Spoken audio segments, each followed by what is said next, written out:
رب العالمين والصلاة والسلام على أشرف الأنبياء والمرسلين وعلى آله وصحبه أجمعين.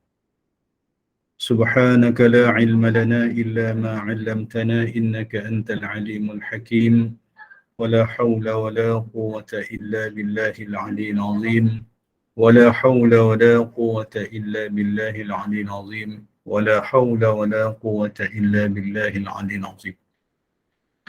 اللهم رب اشرح لي صدري ويسر لي أمري واحلل عقدة من لساني يفقه قولي. اللهم رب يسر ولا تعسر يا كريم، رب يسر ولا تعسر يا كريم، رب يسر ولا تعسر يا كريم. اللهم صل على سيدنا محمد وعلى آله وصحبه أجمعين. اللهم صل على سيدنا محمد وعلى آله وصحبه أجمعين. اللهم صل على سيدنا محمد وعلى آله وصحبه أجمعين. Terima kasih kepada pengacara majlis yang saya hormati Puan Rusniati binti Mansur bersama kepimpinan Bermenuk Iman, para asatizah, hadirin hadirat yang dikasihi dan dirahmati oleh Allah Subhanahu wa taala. Alhamdulillah, marilah kita merafakkan kesyukuran kepada Allah Subhanahu wa taala diberi lagi kesempatan pada kita pada malam ini untuk bersama bagi penyambungan tajuk iaitu berkaitan dengan hibah. Hadirin hadirat sekalian, sebetulnya tajuk hibah ni dah selesai lah ya, maknanya dah selesai. Mungkin pada malam ini kita buat sedikit ulang kaji lah ya, ulang kaji berkaitan dengan hibah. Sekurang-kurangnya kita dapat faham perkara-perkara asas berkaitan dengan hibah ya. Dan untuk malam ini juga ya, kalau boleh lebih santai dan juga saya mengadu-ngadukan ya soalan-soalan lah daripada hadirin hadirat sekalian ya, sambil kita mengulang kaji bab hibah, dan insya-Allah nanti saya akan kongsikan sedikit ya perkhidmatan yang dijalankan ataupun yang telah diwujudkan di Majlis Agama Islam Negeri Sembilan khususnya, yang saya kira tidak banyak beza lah ya dengan Majlis Agama Islam yang di negeri-negeri yang lain ya, berkaitan dengan perkhidmatan yang ditawarkan kepada orang ramai ya. Saya ingat sebab ramai juga yang tidak maklum ya dengan perkhidmatan yang diberikan oleh Majlis Agama Islam Negeri Sembilan ya. Kalau di pejabat agama tu yang banyaknya urusan masjid ya, surau ya, urusan nikah kahwin ya, rujuk dan sebagainya ya, jabatan agama ya. Tapi di Majlis Agama Islam ni lain ya.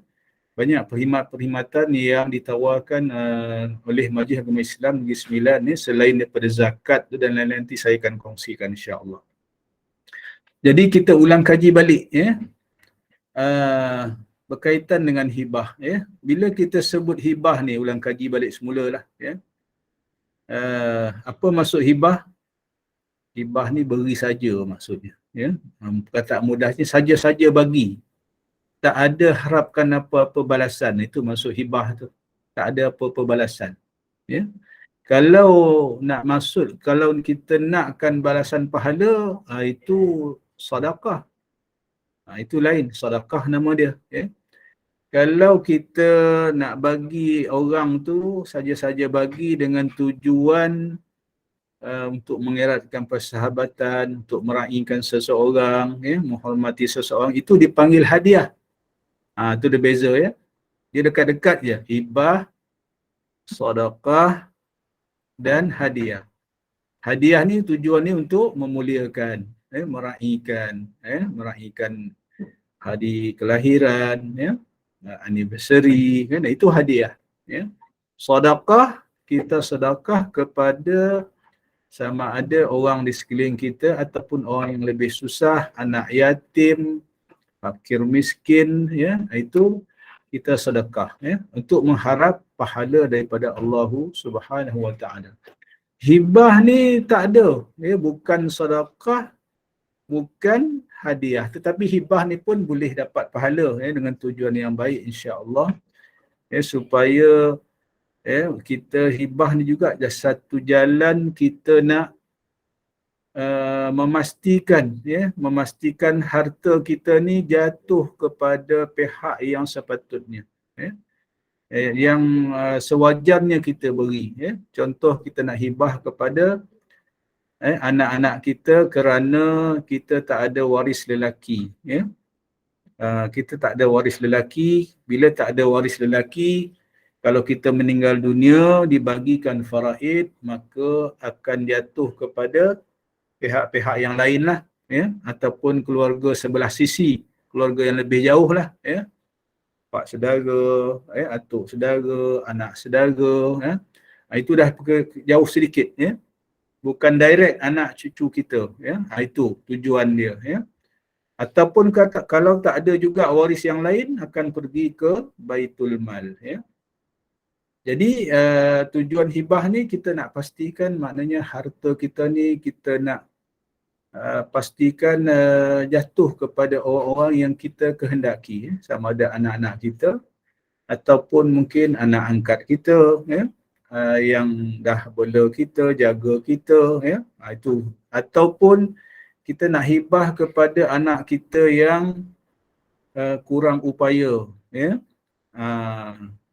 ataupun mungkin sekarang kita dah sakit, dah sakit, doktor pun beri kata dua ataupun mengingatkan kita bahawa kemungkinan kita tak boleh hidup lama, sakit jantung dan sebagainya, 3 serangkai ataupun lain-lain sakit kronik lah, yang menyebabkan, yang memungkinkan bahawa jangka hayat kita dah tak berapa lama dah, sedangkan anak-anak kita kecil lagi. Maka kita nak hibah kepada anak-anak kita yang masih kecil, ataupun yang kurang upaya, Ada anak-anak kita yang mungkin tak siuman, ada sakit gila dan sebagainya. Boleh.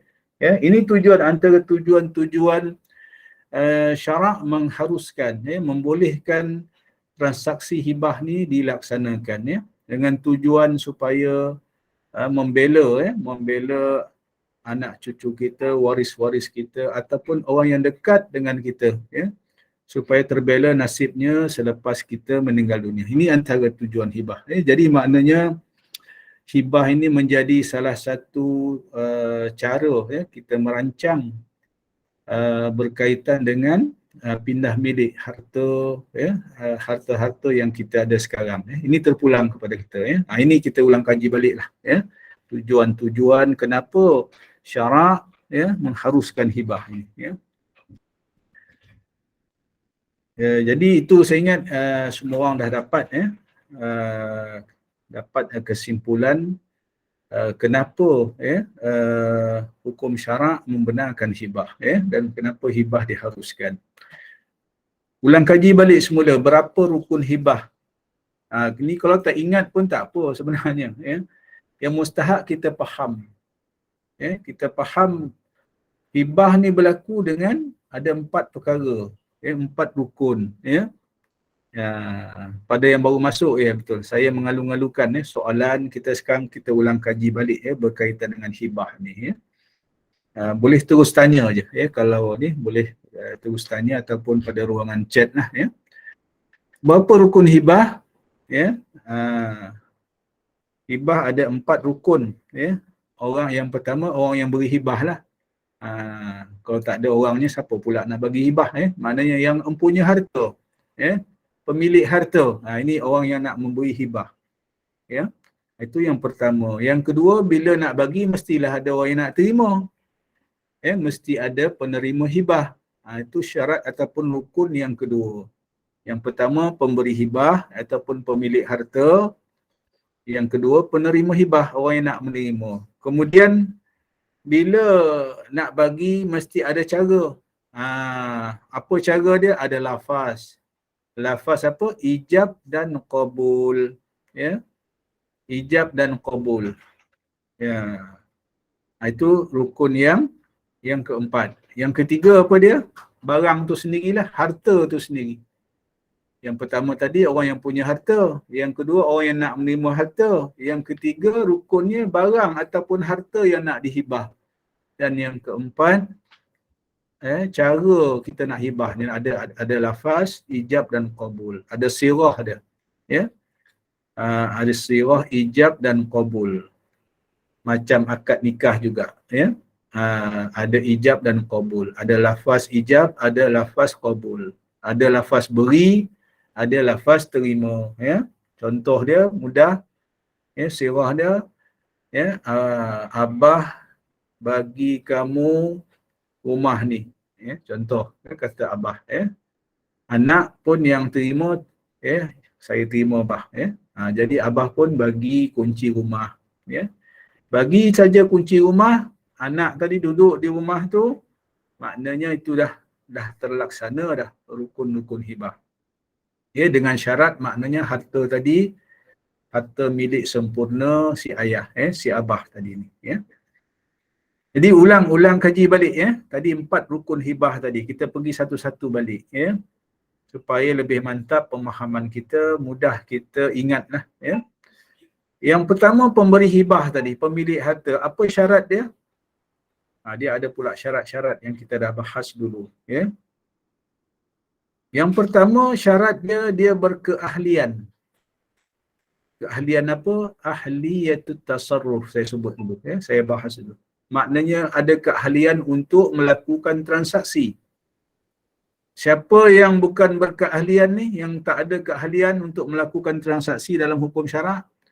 Orang yang masih kanak-kanak, ya, masih kanak-kanak yang di bawah umur, belum akil balik, belum cerdik, tak boleh melakukan transaksi hukum syarak ni, terutama kepada harta-harta yang besar-besar lah. Kalau setakat nak beli gula-gula, nak pergi kedai makan, itu dalam nilai yang kecil tu tak ada masalah, ya. Tapi ini nilai melibatkan nilaian yang lebih besar, ya. Jadi mesti ada ahliyatut tasarruf, kita panggil, ya. Berkeahlian untuk melakukan transaksi, berkeahlian untuk memasuki kontrak ataupun apa-apa perjanjian. Itu dia punya syaratnya, ya. Ini orang yang syarat orang yang memberi yang nak beri hibah ni, ya. Selain daripada dia sempurna akal, ya, bukan gila, ya, dah balik, bukan kanak-kanak, ya, lagi rusydi. Dalam hukum syarak dia panggil ar-rusyd, maknanya cerdik lah. Kalau dia bodoh, dalam hukum syarak ada istilah safih. Safih ni bodoh, ya. Walaupun dia dah akil, dah berakal, dah balik, tapi dia ada sifat bodoh, senang kena tipu. Ini pun bukan, tak masuk ni dalam hukum syarak. Orang yang berkeahlian untuk melakukan transaksi, ya, dalam muamalah ataupun dalam jual beli, hibah dan sebagainya, ya. Dan syarat yang seterusnya tidak muflis. Tak muflis ni maksudnya orang yang dah diisytihar bankrupt. Bila diisytihar bankrupt, hartanya dibekukan. Betul, akaun bank pun dibekukan. Jadi dia tak boleh lah. Orang ni tak boleh melakukan transaksi hibah. Ini syarat-syarat pemberi hibah. Yang kedua, syarat penerima hibah. Orang yang nak terima hibah ni, kita ulang kaji balik, ya. Yang pertama, syarat orang yang nak menerima hibah ni, orang itu berkemampuan untuk memiliki harta tu. Dia nak terima harta ni. Abah ni nak bagi rumah ni, kan, pada anak ni. Tiba-tiba anak ni masih lagi bawah umur. Boleh ke tak boleh? Segi hukum syaraknya tak boleh. Bila tak boleh, nak buat macam mana? Kalau kata si abah ni tadi dah sakit, jangka hayat dijangka oleh doktor tak lama dah, maka hendaklah dilantik seorang wasi, dia panggil, ataupun seorang pentadbir, ya, ataupun seorang pemegang amanah bagi anak tadi ni. Boleh. Ini cara dia, ya. Sebab barang ni barang mahal, ya. Kalau setakat saya sebut tadi, gula-gula, kasut, yang harga 10-20 ringgit, slipper, tak ada, itu tak ada masalah, ya. Sebab yang nak dihibah ni harta yang bernilai, ya. Jadi pemberi hibah, penerima hibah, ya, itu orang yang boleh memiliki harta, ya, berkemampuan memiliki harta, ya. Bagi yang belum mukallaf, yang kanak-kanak tadi, hendaklah ada wali atau pemegang amanah, ya. Kita maknanya di sini mesti ada orang yang bertanggungjawab membantu bagi pihak kanak-kanak tadi. Sama juga, bukan kanak-kanak saja yang penerima hibah tadi, anak kita yang kurang upaya, ya, anak kita yang kurang upaya, apa lagi? Ditakdirkan anak kita ni ada yang terkena penyakit gila contohnya, ya. Penyakit gila ataupun kadang-kadang elok, kadang-kadang dia ditimpa kurang siuman, ya. Ada di kalangan, ya, kita ni yang terkena penyakit tu, ya. Jadi kalau sekarang sebab kita nak memastikan anak-anak kita ni yang sedemikian, yang masih belum balik, masih kecil, masih anak kita yang kurang siuman, anak-anak kita yang kurang upaya, ya, terbela nasib dia, kita nak hibah dia, ya, supaya ada jaminan masa depan dia. Sekurang-kurangnya adalah rumah, contohnya kan, ada rumah tempat dia nak berteduh, ya, ada sedikit harta yang boleh menjamin kelangsungan kehidupan anak-anak ini pada masa akan datang, ya. Jadi boleh tak kita hibah? Boleh, ya. Tapi syaratnya, oleh kerana anak ini bukan ahliyatut tasarruf tadi, maka perlu dilantik seorang pemegang amanah, ya. Ataupun kalau dia ada walinya yang lain yang boleh dipertanggungjawabkan, boleh kita lantik, ya. Contoh, kita ada anak 5 orang lah contoh. Yang bongsu ni dia kurang upaya, ya. Sukar bagi dia nak menguruskan diri dia sendiri pun sukar. Jadi kita dalam ramai-ramai ni kita nak kita nak lantik siapa ni? Kita nak bagi harta ni kepada anak yang bongsu yang kurang upaya ni, ya. Tetapi dia bukan berkeahlian untuk memiliki harta, maka kita lantiklah di kalangan anak-anak kita siapa yang kita paling yakin lah, ya. Contoh Abang Long, ya. Anak kita yang Abang Long ni kita yakin dia boleh nanti ni menjaga kepentingan anak yang adik yang bongsu ni yang kurang upaya tadi ni, ya. Supaya ada dia sumber pendapatan dia bila nanti kita dah meninggal dunia dan sebagainya. Boleh, ya. Jadi kita boleh dihibah kepada ini penerima hibah anak kita yang cacat tadi, ya, yang kurang upaya tadi ataupun yang kurang siuman tadi, ya. Jadi orang yang kita lantik tadi ni pemegang amanah sama ada di kalangan ahli keluarga kita ataupun orang lain, ya. Dalam konteks hari ini saya nak sebut nanti ni Majlis Agama Islam, ya, boleh, ya, kita amanahkan kepada pihak Majlis Agama Islam contohnya, ya, kita boleh berurusan di sana, ya. Jadi untuk menjaga kepentingan anak kita tadi ni, ya. Ini dia panggil kita itu dipanggil nanti hibah bersyarat lah, ya. Hibah ataupun dipanggil hibah amanah, ya, hibah amanah, ya, sebab kita lantik seorang pemegang amanah, ya, untuk menjaga harta yang nak kita hibah kepada anak kita, waris kita, orang yang terdekat dengan kita yang masih kurang upaya, ya, ataupun yang kurang siuman, ya. Boleh faham, ya, insya-Allah. Itu syarat apa dia? Rukun yang kedua, penerima hibah tadi, ya. Yang pertama pemberi hibah, yang kedua penerima hibah. Yang ketiga barang yang nak dihibah, harta yang nak dihibah. Ya, apa syarat-syarat dia?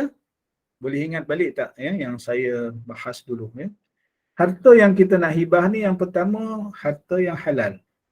Syarat dia. Boleh tak kita nak hibah harta yang kita dapat dengan jalan penipuan, dengan jalan rasuah, dengan jalan rompakan?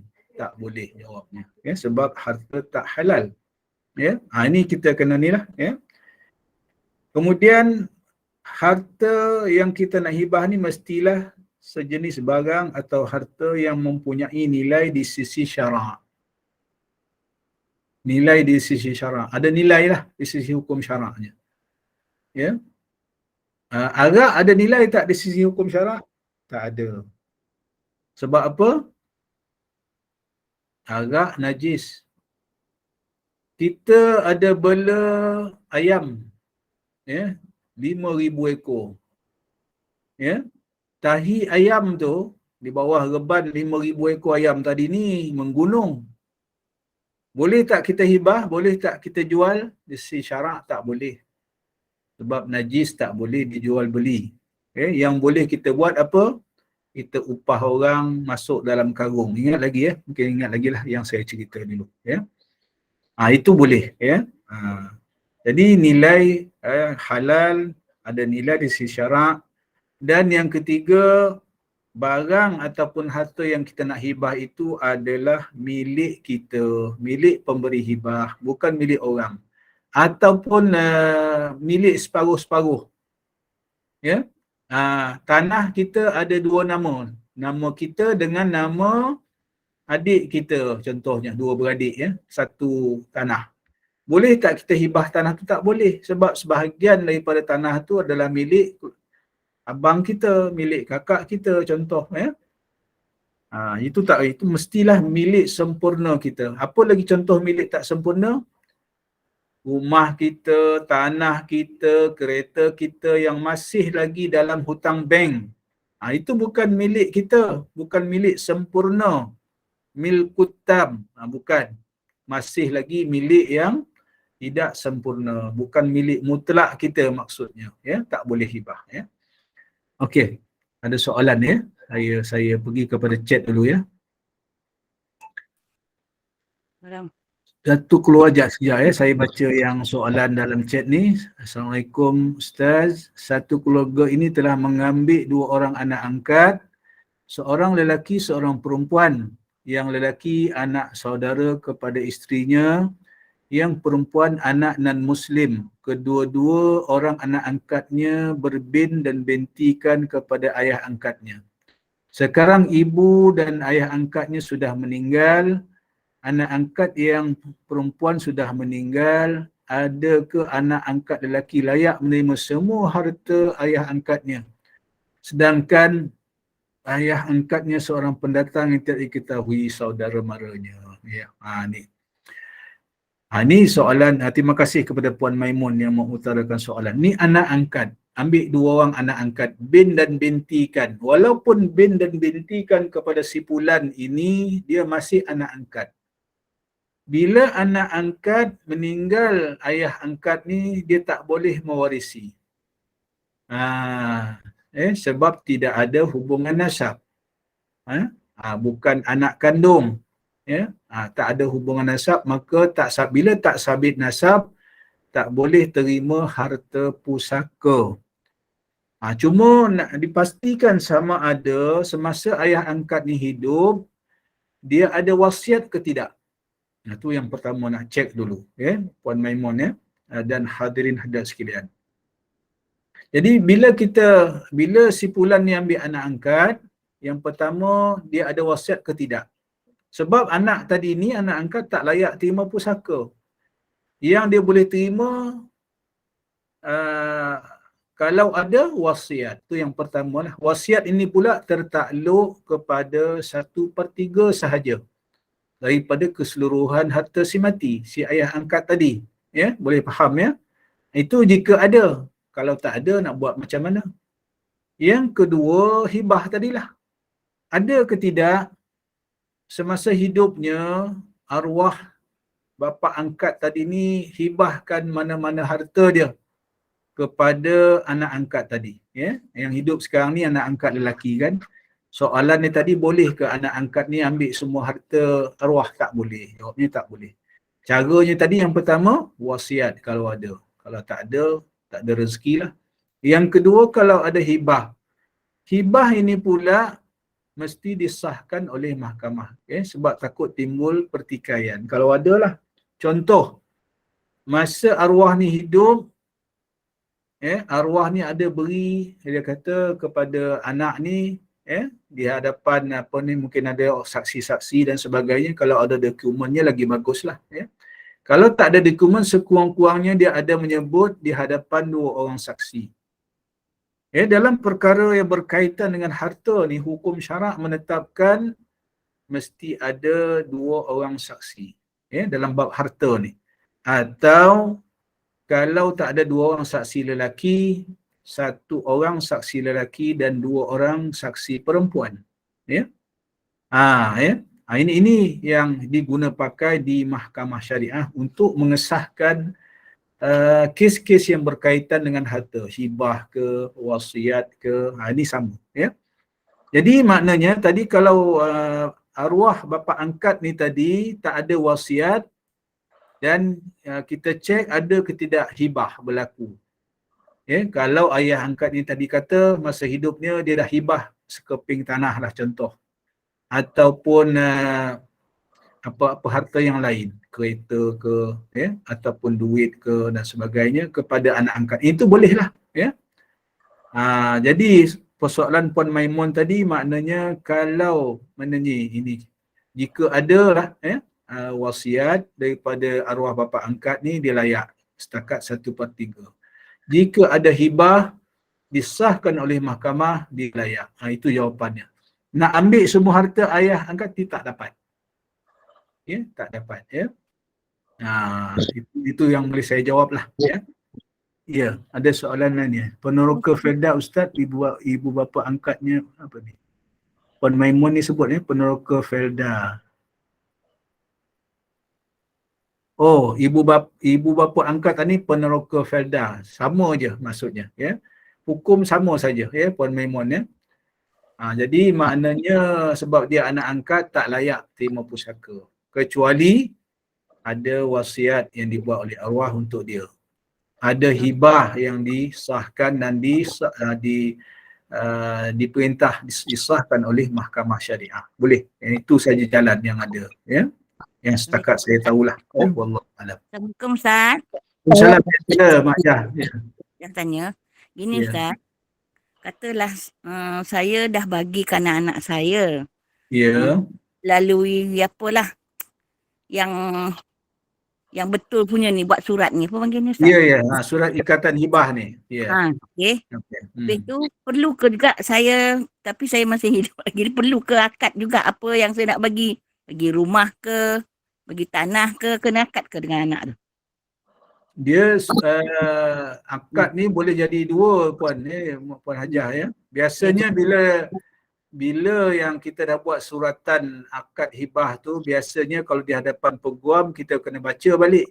Biasanya begitulah. Betul betul. Yang tu akad lah tu. Bila dia baca depan peguam tu, saya simpulan dengan ini menghibahkan. Pandangan saya ni takut pada anak tu, pada anak saya. Anak saya 2 je, seorang lelaki, seorang perempuan. Ya. Takut cakap pada anak tu, akad benda tak perlu. Dia tak perlu sebenarnya, janji depan peguam tu saksi dah tu. Saksi dah, okey. Peguam dengan ada hitam putih lagi kan? Ya. Ada hitam putih lagi. Itu dah ni, dah sah dari segi hukum syarak dan juga undang-undang. Ya. Okey. Terima kasih Ustaz. Sama.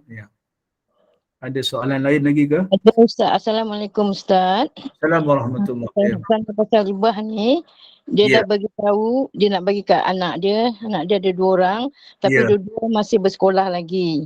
Tapi dia cakap tapi tanpa dokumen dan tanpa saksi. Dia hanya bercakap pada isteri dia nak bagi tanah ni anak pertama, yang ni anak kedua. Lepas tu dia balik kampung, dia cakap dengan kakak dia pula. Kakak dia pun tahu tapi tanpa dokumen, dan abang dia pun tahu tapi tanpa dokumen. Tapi dia hanya beritahu je, dan dia meninggal tanpa dokumen, tapi dia dah bagi tahu yang tanah rumah ni untuk anak dia yang tua dan tanah kebun anak dia yang kecil, tapi tanpa dokumen. Macam mana tu Ustaz? Okey. Sekejap Pembagian. Dia dah meninggal. Okey. Tadi saya dah baca rukun hibah yang ketiga dan syarat-syaratnya, ya? Ya, betul. Syarat-syarat yang ketiga tadi Ustaz kata yang halal kan, yang tadi tu kan. Jawab persoalan Puan Fatimah ni tadi ni, kita pergi kepada rukun yang keempat, iaitu sirah, hijab dan qabul. Lafaz Kabul. beri dan lafaz terima, ya. Okay. Saya terangkan dulu, ya. Okey. Okey, sirah hibah iaitu pun ataupun lafaz tadi, ya. Jadi yang mempunyai harta tadi dah beritahu dah kepada isteri, kepada siapa lagi tadi kan. Ini orang-orang ni yang nanti akan merupakan saksi-saksi lah yang bahawa arwah tadi ni telah melafazkan hibah. Ya. Serat dia nak beri harta dia tu kepada anak-anak yang 2 orang tadi ni kan. Ya. Ya, betul. Itu lafaz ijab tu dah sah dia tu. Oh, I see. Walaupun dari segi hukum syaraknya lah, walaupun tidak ada surat hitam putih. Okey, betul. Dia lafaz kat depan isteri, depan apa ni, adik-beradik ke, sedapat saudara, mak saudara ke. Itu dah diambil kira dah tu. Hasrat dia nak memberi harta sebab dia hibah ni nak beri kan, ya, nak beri. Ya, betul. Cuma bagi syarat apa ni, qabul tadi ni, ya. Syarat qabul. Dalam melaksanakan ijab dan qabul ni, perkara yang paling penting ialah sama ada elemen penerimaan tu. Syarat terima oleh anak-anak tadi ni. Ya. Tapi anak dia walaupun masih bersekolah, anak dia dah memajam ni, dia berakal lah. Dia apa maksud saya? Dah alam persekolahan, sekolah menengah dah kan. Dia tapi dia belum cukup umur 18 lah. Dia bawah umur. Tapi dia waras lah. Dia begini puan. Ya. Syarat ijab dan qabul ni ada satu syarat yang saya terangkan dulu, iaitu penerimaan harta oleh yang orang yang nak terima harta ni. Okey. Orang yang nak terima harta ni anak-anak ni kan, anak-anak ni masih kecil. Ya. Ya. Dia masih kecil, sepatutnya dia belum baligh, ya, masih sekolah, belum akil baligh. Sepatutnya dilantik seorang pemegang amanah yang saya sebut tadi, ya, syarat dia. Yang tu tak ada. Yang tu yang tak berlaku, ya. Jadi pada saya hibah ni masih sama-sama lah puan. Sama ada sah atau tidak ni, kalau perlu dibawa ke mahkamah, elok dibawa ke mahkamah, ya. Sebab saya timbang syarat qabat ni, ya, syarat penerimaan penguasaan harta tadi ni tak berlaku. Apa contoh? Saya bagi dulu contoh. Saya nak hibah pada anak saya sebuah kereta, contoh kan. Saya kata, ni kereta ni abah bagi engkau. Anak pun kata, okeylah abah, saya terima. Apa cara dia? Apa cara yang nak menunjukkan penguasaan harta telah berlaku? Saya bagi kunci kereta. Anak pun pegang kunci kereta, dia yang guna kereta. Jadi ini baru sah ataupun baru cukup syarat penerimaan ataupun penguasaan harta tadi ni. Qabat dipanggil istilah hukum syarak dia. Ya. Maknanya qabat telah berlaku. Kalau dalam bab tanah, dalam bab tanah ni tak semestinya tukar milik tanah. Kalau ayah kata ayah ni nak beri salah seorang anaknya tanah, ya. Tanah di hujung kampung tu abah bagi kepada abangah, contohlah. Ya. Contoh bagi pada abangah. Jadi abangah nama belum tukar. Betul, belum. Ya, tapi sebab bapa tadi bagi pada abangah, maka abangah pun dia usahakan tanah tu. Dia kata terima kasih bah bagi angah. Okey, angah usahakan tanah ni. Anak ni pun usahakan tanah tu, tebang tebas, bersihkan tanah. Tanam sayur, tanam macam-macam lah, pokok buah-buahan. Itu dah menunjukkan qabat tadi ni, penerimaan penguasaan harta ni telah berlaku. Dah sempurna dah hibah kalau macam tu.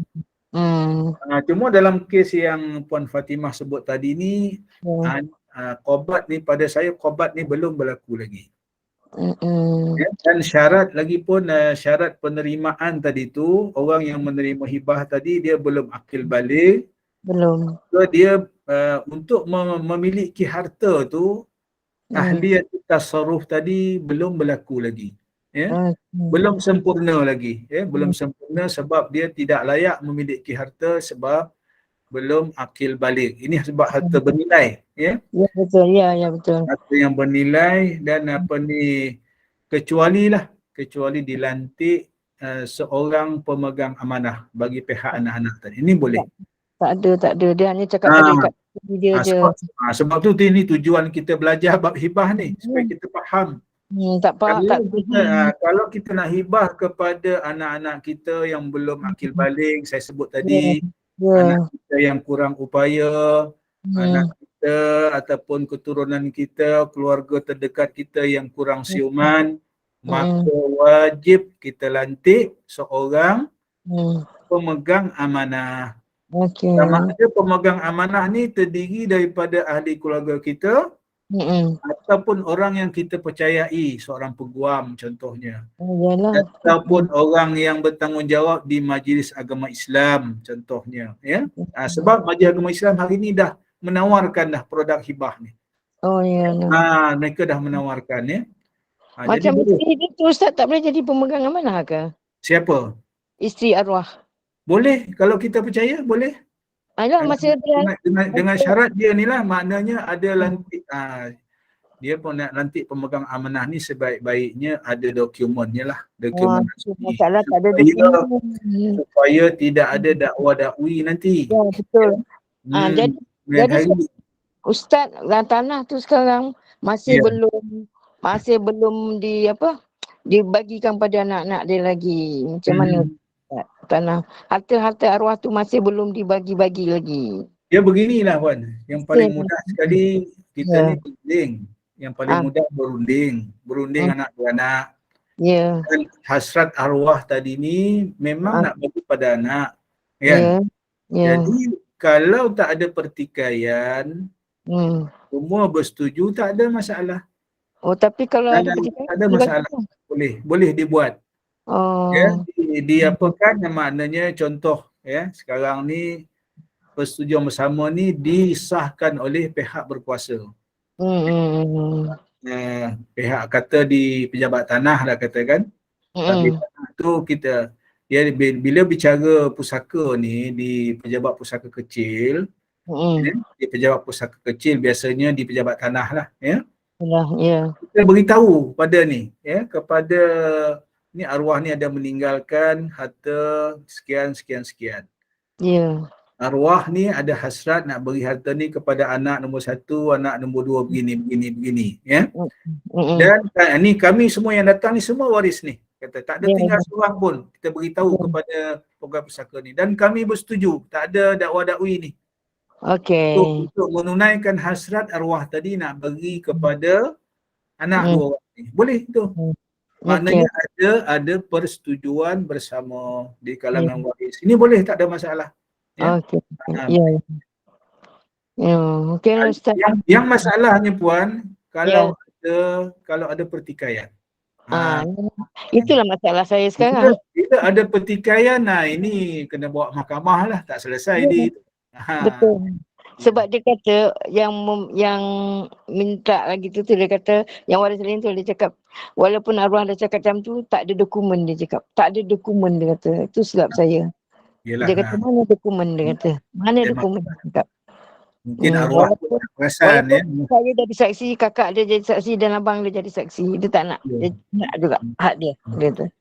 Yelah, kalau begitu keadaannya, nasihat saya eloklah dibawa ke mahkamah. Biarlah mahkamah yang menentukan sama ada hibah itu telah berlaku ataupun tidak lah. Ya? Yalah. Itu nasihat saya lah. Terima kasih Ustaz. Sama-sama. Lain kali saya boleh tanya lain kali kalau saya tak faham. InsyaAllah.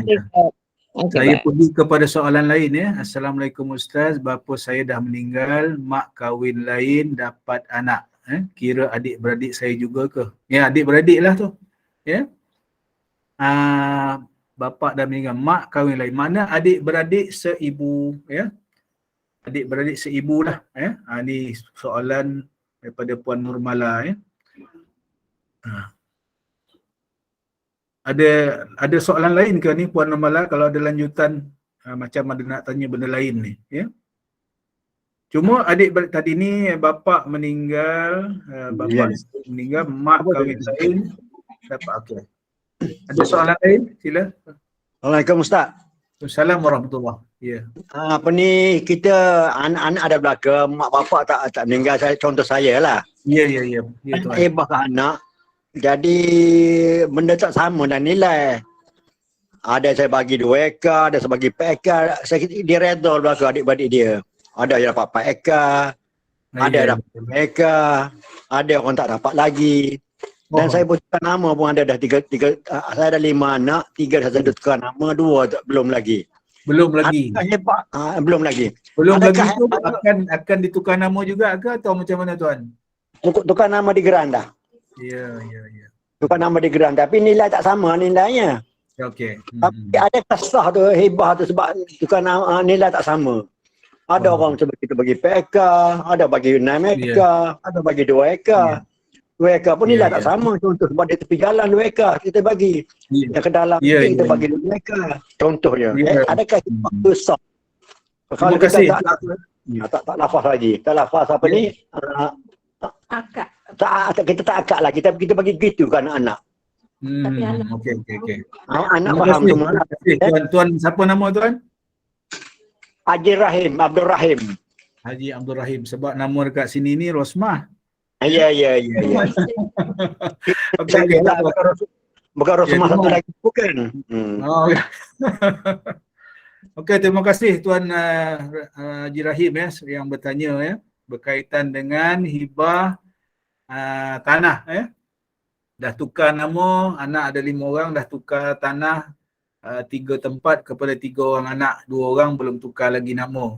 Nilai tanah pula berbeza-beza ya. Dia begini ya hadirin hadirat sekalian. Sekarang harta ni adalah milik kita ya. Dalam konteks ni milik Haji Rahim lah ya. Milik Tuan Haji Rahim kita ya. Bila milik kita terpulang pada kita lah, kita nak bagi siapa. Itu dari segi konsep dia begitu, hibah ni terpulang. Tetapi maklum sajalah ya. Kita bila kita ada 5 orang anak, maknanya kita nak berlaku adil lah ya. Berlaku adil kepada semua anak-anak kita. Kita nak ukur dan macam tu Haji Rahim ni mungkin tanah banyak ni ya. Seorang bagi 2 ekar, seorang bagi 3 ekar, seorang bagi 4 ekar. Dengan mungkin nilainya tak sama ya. Nilainya tak sama. Dia begini, kalau maknanya semua anak-anak redha meredai, pada saya tak ada masalah. Orang yang dapat 2 ekar tapi duduk tepi jalan, nilainya lebih tinggilah ya. Orang yang duduk dalam, nilai tanah tu lebih rendah tapi dia dapat 4 ekar, dapat 5 ekar, maknanya dah mungkin tak sama ataupun hampir sama atau mungkin lebih lagi nilainya daripada 2 ekar di tepi jalan. Itu kita makin Tuan Haji Rahim dah ambil kira semua itulah, saya pada anggapan saya lah ya. Yang mustahak maknanya redha meredai. Ya, yang mustahak redha meredai, dan yang mustahak juga ialah kalau boleh kita sebagai ibu bapa ni nak berlaku adil lah kepada anak-anak kita yang kita tinggalkan ya. Supaya nanti bila kita dah kembali ke alam baqa ya, anak-anak kita ni tak bergaduh lah ya, tak bergaduh sesama sendiri. Yang ni yang nak kita pastikan. Mungkin nilai ekar tu tak sama, tetapi mungkin nilai harga tu hampir sama. Sebab ada yang di tepi jalan, ada yang jauh ke dalam sedikit ya.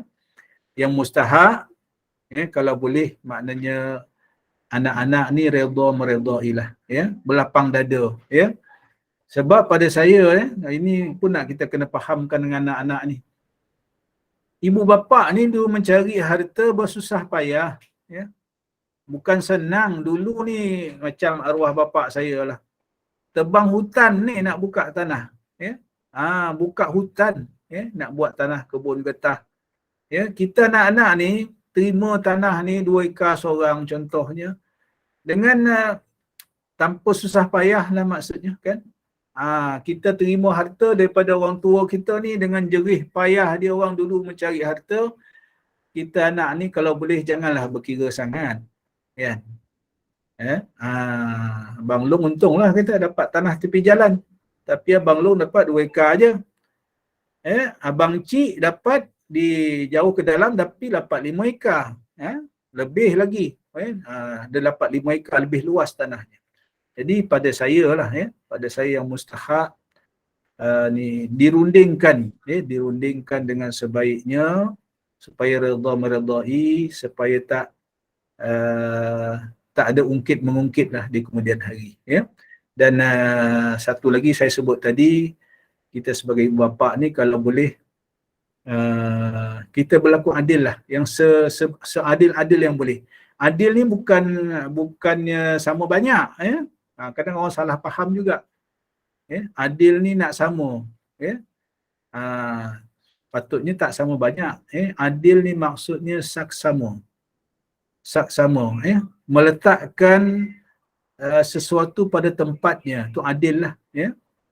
Jadi sebab kita bagi orang yang di tepi jalan 2 ekar, tetapi yang di tanah sebelah dalam kita bagi sampai 5 ekar, pada saya satu tindakan yang adil lah pada saya lah. Pada hemat saya, walaupun dia jauh ke dalam tapi dia dapat jumlah ekar yang lebih, maknanya bapa tadi, macam dalam konteks itu Haji Rahim ni dah ambil kira dah semua tu. Cuma saya teringat pesanan yang saya sebut dulu.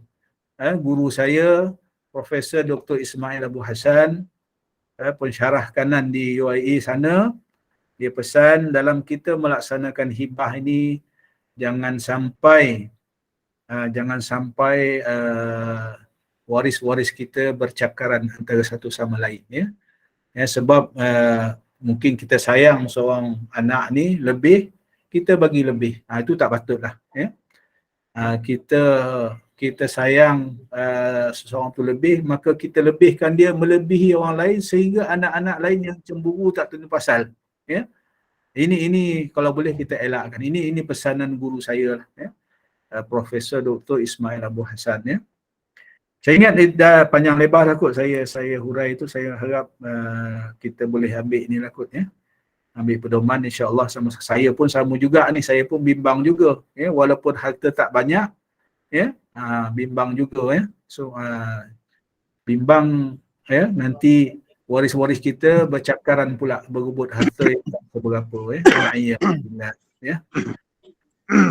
Boleh Tuan Haji Rahim Okey jawapan saya tapi gini Ustaz. Masalah hananya ni bukan atas nama saya. Nama rumah semua tanah saya taruh nama dia. Dia sendiri pandai-pandai bagi orang tu, bagi orang ni, dia bagi anak-anak lah. Dia tu adil lah kepada anak-anaknya. Tapi saya tak kisah. Masa sepencarian tanah tu semua sepencarian belaka. Tapi satu pun saya tak tahu atas nama saya tanah. Semua tahu rumah saya. Baik sungguh Haji Rahim ni. Satu tak ada jengkal pun tak ada atas nama saya. Semua saya tahu. Mau menang tempat saya tahu nama dia. Dia pun bagi tanah ni. Beruntung rumah tu Haji Rahim ni. Sebab itu dunia cakarwala. Ya. Itu pandai dunia, tahidaki dunia saja. Benda tu saya nak daki akhirat. Saya nak Masya-Allah. Tabarakallah. Itu betul nama saya, tapi sah dak mana tak akak, tak bagi lafaz tu sah dak apa ni kita bagi je. Boleh je. Dia lafaz ini, lafaz ni ada dua. Lafaz sarih, lafaz kinayah. Lafaz sarih ni kita cakap lisan lah. Kita cakap depan-depan. Lafaz kinayah ni sama ada melalui dokumen ataupun dengan bahasa isyarat pun dia boleh juga, nak menunjukkan bahawa memang kita nak beri kepada anak kita tu, dengan apa-apa cara. Lafaz mulut ni lafaz sarih, boleh ada juga lafaz kinayah, macam contoh tadi kereta tadi kan, beri kunci tu, beri kunci pada anak, berunjuk je kunci kereta, tukar nama pada anak, tak lafaz pun tak apa, dah tukar nama dah pada anak, itu dah selesai dah tu, dah sempurna dah apa ni hibah tu, dengan cara kinayah. Okey, boleh insya-Allah. Saya baca soalan lain daripada Puan Rosita Sharif. Assalamualaikum Ustaz, maaf bertanya, kalau soalan ni straightforward, harta emas pun boleh dihibah? Boleh. Apa-apa harta milik kita boleh hibah. Emas ke, duit ke, intan belian, perhiasan, boleh belaka. Ya, janji dia ada nilai. Nilai di sisi hukum syarak tadi, ya, bukan najis, ya, bukan arak, bukan najis, ya, bukan yang haram. Ya. Bagaimana kalau kita nak hibah, anak-anak tak berapa nak terima? Contohnya anak-anak sekarang tak minat memakai emas, ya. Anak-anak tak nak, bagi saya lah puan, ya. Minta maaf gurau. Okey. Macam mana ni anak-anak tak minat emas? Kalau anak-anak tak minat emas ni, dia tak minat tu tak ada masalah pada saya. Ya. Kita nak hibah ni tak semestinya orang tu minat ke tak minat. Ya. Janji dia terima sudahlah. Mungkin pada masa ni dia tak perlu emas ni. Ya. Ya, ataupun dia tak minat emas ni. Mungkin dalam masa setahun dua lagi, ya, mungkin dia minat, ya, jatuh minat pula pada emas ni. Ya. Contoh sekarang ni kan banyak, ya, di pasaran sekarang ni, ya, menyimpan emas, ya, dalam bentuk apa ni, dinar kan, dinar emas, apapun, sama ada dinar yang berbentuk fizikal ataupun dinar yang berbentuk apa ni, virtual, ya, yang belum ditunaikan, ya. Boleh, tak ada masalah, ya. Jadi hibah ni janji cukup syarat dia on, tak ada masalah. Tak kisahlah anak-anak kita tu apa ni, dia minat ke tak minat. Janji maknanya bila harta tu kita serah kepada anak kita, dia memiliki, dia menguasai harta itu, maka sempurnalah hibah itu, ya. Norini Mukhtar, dia lebih baik kalau ada dokumen. Ya, betul, ya. Lebih baik ada dokumen. Sebab itu hadirin hadirat sekalian, saya nak promosikanlah pada malam ini, sama ada kita pergi kepada Majlis Agama Islam negeri-negeri untuk kita dokumenkan hibah kita, ataupun kita ada banyak alternatif lah di luar sana, ya, pemain-pemain industri. Cuma pemain-pemain industri ni dia mungkin dia punya fee dia lebih mahal lah, ya. Puan Norini Mukhtar, emas itu duit, ya, dia orang belum faham tu. Ya. Ada soalan lain, ya? Assalamualaikum. Waalaikumsalam warahmatullahi wabarakatuh. Sila. Suara saya bergaung. Datuk, saya nak tanya. Sila. Kalau ada. Saya bagikan situasi. Ya. Situasinya macam ni. Teruskan. Kuat sikit cakap. Katakan seorang isteri, seorang perempuan, dia telah berkahwin. Sebelum dia berkahwin, dia ada hartanya sendiri, harta pencariannya sendiri. Katakan dia ada sebuah rumah dan sebuah kereta. Okey, ya. Dan ada seorang anak hasil daripada perkahwinannya yang pertama. Okey. Seorang anak sahaja. Mhm. Kemudian setelah anak tu berumur 15 tahun, rumah tu telah dibeli sekian Tak apa dengar pun. Setelah anak umur berapa? 15 tahun. Okey. Jadi perempuan tersebut berkahwin baru. Kahwin baru, okey. Berkahwin baru. Lepas tu lama kelamaan dia rasa kesihatannya makin merosot.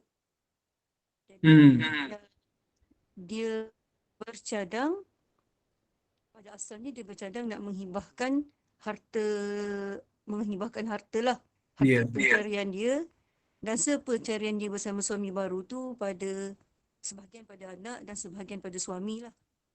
Sebab dia berkahwin kali kedua tu dia tak ada anak. Okey. Jadi sekarang ni saya nak situasinya sekarang, adakah tiba-tiba dia berubah perasaan dia berubah, mungkin dia ada kecil hati ke apa ke, saya pun tak pastilah, tapi ni contoh lah. Katakan dia berubah dia punya isi hati dia. Dia kata dia tak nak hibahkan harta tersebut pada anaknya. Secara buat faraid lah.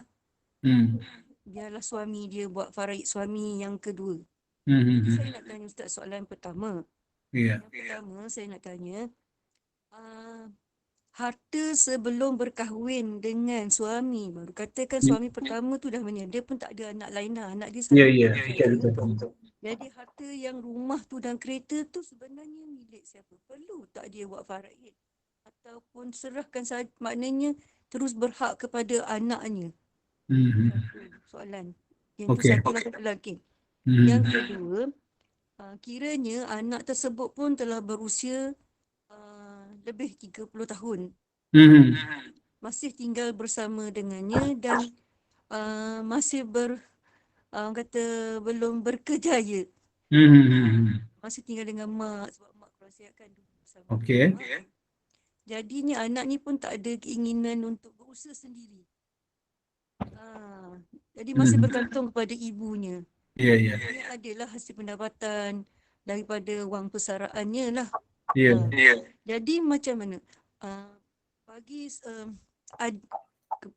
salah seorang adik-beradik perempuan tersebut mengatakan bahawa dia tak setujulah kalau ditarik balik hibah tersebut terhadap anak tu, dibimbangkan sebabnya anak tersebut bukan darah daging kepada suami barunya yang dikahwini selama 11 tahun, 12 tahun lah. Ya. Setahun ni 12 tahun. Faham. Sebab saya merasakan bahawa dia tidak adil bagi anak dia lah. Kalau Boleh, kata okey. Ada soalan lagi, Puan? Boleh saya tulis jawab? Jadi macam mana Ustaz? Adakah adil pada anak tersebut? Okey, saya jawab ya. Jadi gelandangan nantilah ke tak ada tempat tinggal. Okey. Saya jawab dulu. Okay, terima kasih pada puan yang bertanya. Hadirin sekalian, ni seorang perempuan kematian suami, ya. Ada sebelum dia berkahwin dengan suami tersebut, dia ada memiliki sebuah rumah, sebuah kereta, sebut tadi kan, sebuah rumah, sebuah kereta. Okey, sebelum berkahwin, ya. Jadi sebelum berkahwin ni maknanya harta yang sebelum berkahwin ni bukan harta sepencarian, ya, walaupun kemudian dia kahwin lain, ya. Maka apabila bukan harta sepencarian, maka adalah milik mutlak perempuan tadi ni, ya, ibu tadi ni, ya. Dia ada seorang anak lelaki tadi kan. Kemudian dia berhasrat nak hibah kepada anak dia. Boleh tak ada hibah kereta dengan rumah ni? Boleh, jawab dia. Sah mengikut hukum syarak dia nak hibah. Kemudian nak tukar fikiran, nak tarik balik. Boleh tak anak hibah kepada anak ditarik balik? Kita dah belajar dulu dah. Boleh. Ya, hibah yang boleh tarik balik ni, ibu bapa kepada anak boleh tarik balik hibah. Sebelum meninggal dunia lah, ya. Boleh tarik hibah, ya. Boleh tarik balik hibah tu maknanya anak tak dapat lah. Ya, bila tarik balik hibah, harta kembali menjadi milik perempuan tadi ni. Jadi kemudian perempuan tadi kahwin lain, ya. Kahwin lain kemudian tak ada beli apa-apa harta lah, ya. Maknanya tadi rumah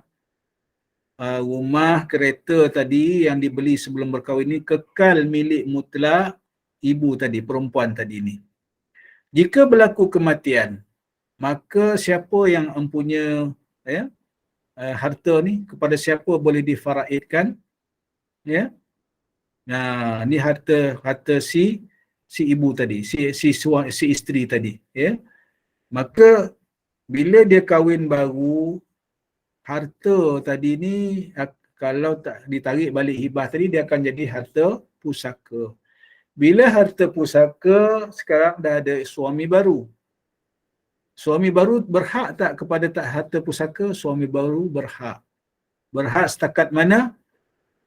Setakat 1/4. Sebab, ya, sebab perempuan tadi ada anak, ya. Ni ditakdirkan meninggal dunia, ya.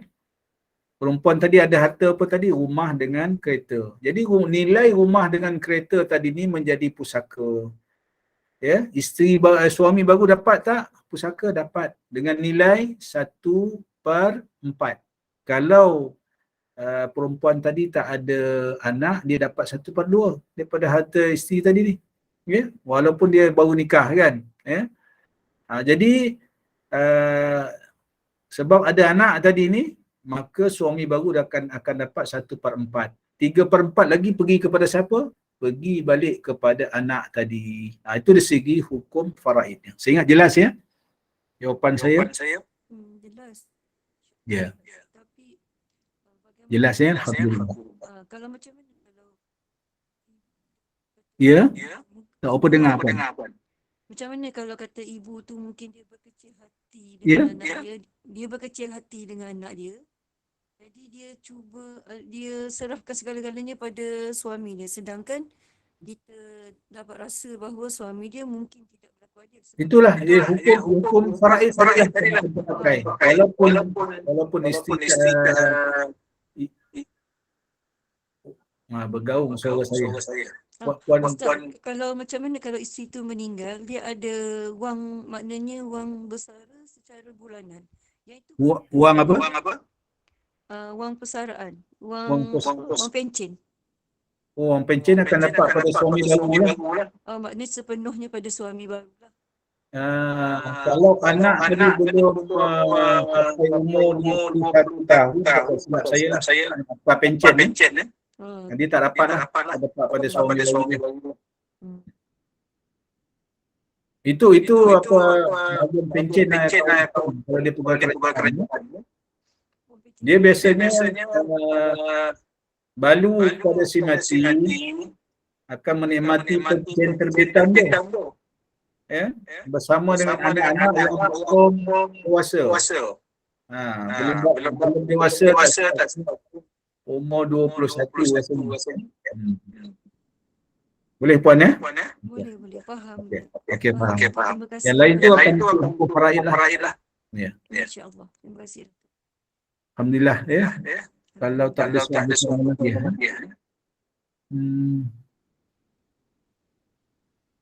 Jadi hadirin dan sekalian, saya kira dah hampir 10:20 malam, dan mungkin ada soalan-soalan lain lagi, tapi saya kira kita saya minta berhenti di sini dululah ya.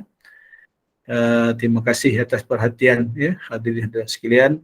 Atas soalan-soalan, saya kira jawapan-jawapan saya tadi dah boleh membantulah ya. Menjadi sedikit panduan yang baik daripada Allah Subhanahu Wa Taala. Segala kelemahan dan kekurangan daripada diri saya sendiri.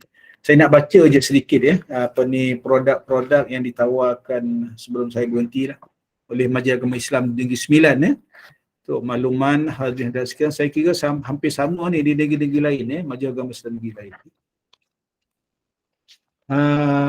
Perkhidmatan yang ditawarkan ya di Majlis Agama Islam Negeri Sembilan, dia ada perkhidmatan zakat macam biasalah ya, nak bayar zakat. Kemudian ada wakaf tunai, ada wakaf potongan gaji ya, wakaf harta ya. Kemudian ni perkhidmatan lain. Ni yang iaitu ya bagi pengurusan harta orang Islam. Yang pertama hibah ya. Hibah yang saya sebutkan tadilah, maknanya ada pegawai yang bertanggungjawab dah boleh berurusan di Majlis Agama Islam. Kemudian berkaitan dengan faraid ya, dengan harta pusaka. Kemudian yang ketiga berkaitan dengan wasiat ya. Jadi boleh berurusan. Kemudian saja-saja nak infak pun boleh ya. Kita nak infak untuk kemaslahatan orang ramai ya di negeri kita. Boleh kita infak ya di Majlis Agama Islam. Kemudian wang tidak patuh syariah yang saya sebut dulu ya. Kalau kita ada wang tak patuh syariah, maknanya duit bunga daripada simpanan konvensional kita yang bukan perbankan Islam tu ya, yang kita buka akaun dulu ni ya, yang bukan dengan akad Islam tu ya, yang kita simpan duit ya, mungkin ada dalam tu wang bercampur wang kita dengan keuntungan yang tak patuh syariah ya. Jadi yang tak patuh syariah ni kita boleh infak, boleh serah ke Baitul Mal di Majlis Agama Islam. Kemudian apa lagi, ada harta luqatah ya, harta luqatah ni barang yang ditemui tinggal, contohnya di masjid, di surau di hospital, mana lagi, kan ramai orang tertinggal ni di bilik air, di stesen minyak, macam-macam lah. Ini harta yang orang tertinggal ni kita jumpa, ya. Jadi nak serah dekat mana? Boleh serah kepada Majlis Agama Islam Negeri yang terdekat lah, ya, Baitul Mal. Jadi dalam harta luqatah ni biasanya pihak yang bertanggungjawab ni dia boleh simpan harta luqatah ni selama 1 tahun. Ya, bila 1 tahun barulah boleh dilupuskan untuk kepentingan orang Islam. Ya. Dia kena tunggu 1 tahun dulu. Ya. Sebab dalam tempoh 1 tahun tu kalau kata tuan dia datang balik menuntut, kena serah balik. Ya.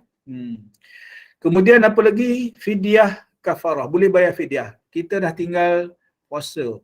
Tertinggal dulu ni zaman-zaman kita ni jahil dulu, ya. Tertinggal semayang, tertinggal puasa, ya, nak bayar fidyah, ya, contohnya. Boleh. Pihak Majlis Agama Islam dia boleh kirakan. Dia ada pegawai khasnya yang akan tolong kirakan kita berapa tahun kita tak puasa tu, kita nak bayar fidyah tu, berapa banyak jumlah yang sepatutnya kita bayar. Kita bayar kepada Baitul Mal, Majlis Agama Islam.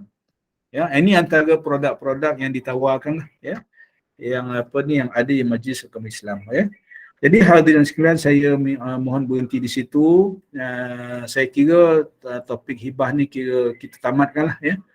Dan kalau ada keperluan nanti, mungkinlah kalau nak cerita bab-bab yang lain, ya. Ataupun nanti kita teruskan sahaja dengan kuliah hak-hak wanita dalam Undang-Undang Keluarga Islam. Jadi hadirat sekalian yang baik daripada Allah Subhanahu Wa Taala, kelemahan dan kekurangan daripada diri saya sendiri, saya mohon maaf. Saya harap mudah-mudahan kita dapat sedikit sebanyak kefahaman berkaitan dengan hibah tadi dan kita boleh kongsikan dengan ahli keluarga kita, saudara mara kita, insya-Allah. Aqulu qouli hadza astaghfirullah li wa lakum. Wassalamualaikum warahmatullahi wabarakatuh. Saya serah semula kepada pengacara majlis. Alhamdulillah. Waalaikumsalam warahmatullahi wabarakatuh. Alhamdulillah, syukur pada Allah. Kuliah Isyak kita hari ini berjalan lancar dengan ulang kaji bab hibah. Moga semua yang disampaikan Datuk tadi dapat membantu kita menangani masalah tentang hibah. Cuma perlu diingatkan segala yang baik itu perlu disegerakan dengan dokumen yang sah. Kita tidak tahu bila Allah menjemput kita kembali kepadanya. So kita tangguhkan pengajian kita hari ini. Mungkin kita akan jumpa tajuk baru minggu depan. InsyaAllah dengan itu saya mohon izin dari Datuk untuk saya buat sedikit hebahan kuliah untuk besok, Datuk. Sila. Okay. Silakan. Pada pukul 6.45 pagi kita ada kuliah subuh bersama Al-Fadhil Ustaz Elin Aminin bin Muhammad Saleh. Bacaan surah Yasin, doa dan tazkirah dengan kisah-kisah dari Al-Quran. Pada pukul 9 pagi kuliah duha bersama Al-Fadhil Ustaz Rushdi Ramli Al-Jahri biografi agung Rasulullah Sallallahu Alaihi Wasallam. Pada pukul 2 petang ada tahsil Al-Quran bersama Al-Fadhil Ustazah Helen. Pada pukul 5.15 petang kuliah asar bersama Al-Fadhil Ustaz Elin Aminin bin Muhammad Saleh dengan tahsin Al-Quran. Pada pukul 8 malam kita ada kuliah maghrib bersama Al-Fadhil Ustaz Imam Muhammad Nazri bin Mustaqim Tadabbur Al-Quran. Pada pukul 9 malam talaki Gema Nur Iman bersama Al-Fadhil Ustazah Humairah binti Muhammad Saleh. Pada pukul 9.15 kita kuliah Isya bersama Al-Fadhil Majlis Ustaz Muhammad Naim bin Haji Ahmad Al-Hafiz dengan kitab Al-Muhimmah Al-Mawid Al-Badi'ah. Dengan itu saya ucapkan terima kasih kepada Datuk, terima kasih kepada JNI, terima kasih kepada semua jemaah. Saya mewakili JNI memohon ampun dan maaf anda ada sebarang kekurangan dalam majlis ini. Segala yang baik itu dari Allah dan yang buruk itu adalah dari kami sendiri. Bagi penutup majlis, mohon Datuk bacakan tasbih kafarah dan surah Al-As. Dengan itu saya sudahi dengan wabillahi taufik wal hidayah. Wassalamualaikum warahmatullahi wabarakatuh. Silakan Datuk. Bismillahirrahmanirrahim. Alhamdulillahirabbil alamin wassalatu wassalamu ala asyrafil anbiya'i wal mursalin wa ala alihi washabbihi ajma'in. اللهم افتح علينا فتوح العارفين وارزقنا فهم النبيين بجاه خاتم الأنبياء والمرسلين. اللهم فقهنا في الدين وعلمنا التأويل واهدنا صراطك المستقيم. اللهم ربنا زدنا علما وارزقنا فهما. ربنا زدنا علما وارزقنا فهما. ربنا زدنا علما وارزقنا فهما. ربنا آتنا في الدنيا حسنة وفي الآخرة حسنة وقنا عذاب النار. وصلى الله على سيدنا محمد وعلى آله وصحبه وسلم. الحمد لله. Bismillahirrahmanirrahim. Subhanakallahumma wa bihamdika asyhadu an la ilaha illa anta astaghfiruka wa atubu ilaik.